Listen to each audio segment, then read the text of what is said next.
అంబేద్కర్ కి.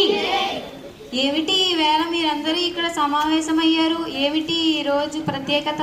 ఈ రోజు ప్రత్యేకత ఏమిటో నీకు తెలీదా? ఈరోజు నవంబర్ 26 భారత రాజ్యాంగ దినోత్సవం.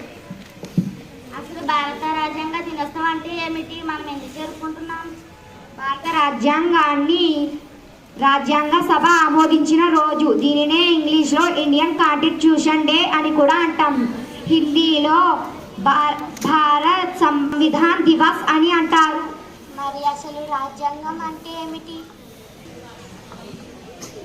దేశం యొక్క స్వభావం, ప్రభుత్వం రూపం, పౌరుల హక్కులు మరియు విధులను తెలియజేసే నియమ నిబంధనలతో కూడిన చట్టమే రాజ్యాంగం. ఓహో, అలాగా. మరి భారత రాజ్యాంగాన్ని ఎవరు రాశారు? భారత రాజ్యాంగాన్ని తయారు చేసే బాధ్యతను మొత్తం మన డాక్టర్ బిఆర్ అంబేద్కర్ కు అప్పగించారు.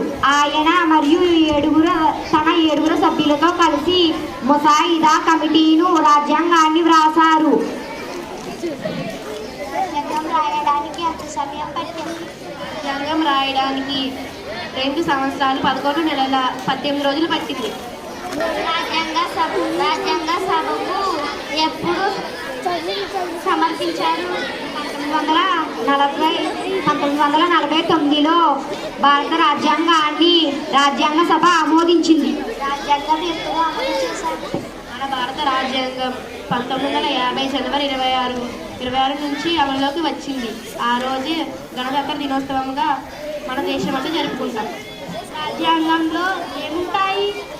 మన భారత రాజ్యం 395 ప్రకరణలు మరియు 22 భాగాలు, 8 షెడ్యూల్స్ ఉంటాయి. రాజ్యాంగంలో ఇంకేమున్నాయి? రాజ్యాంగంలో ప్రాథమిక హక్కులు, ఆదేశక సూత్రాలు, ఇంకా కేంద్ర రాష్ట్ర ప్రభుత్వ అధికారాలు, శాసన కార్యనిర్వహణ, న్యాయ సకల విధులు ఉంటాయి. అంటే పరిపాలన అంతటినీ రాజ్యాంగ ప్రకారమే జరుగుతుందా? అవును, పరిపాలన మొత్తం రాజ్యాంగ ప్రకారమే చేయాలి.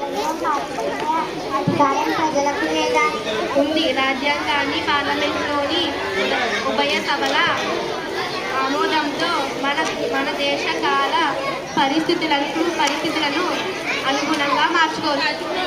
ఇప్పటి వరకు రాజ్యాంగాన్ని ఎన్నిసార్లు సవరణ చేశారు? ఇప్పటి వరకు 106 సార్లు రాజ్యాంగాన్ని సవరణలు చేశారు. జై హో అంబేద్కర్. జై హో అంబేద్కర్. జై హో అంబేద్కర్. జై హో అంబేద్కర్. మన దేశాన్ని గౌరవిద్దాం. మన దేశ ప్రగతిని పెంపొందిద్దాం. మన దేశాన్ని గౌరవిద్దాం. మన దేశ ప్రగతిని పెంపొందిద్దాం. ఉన్నారా?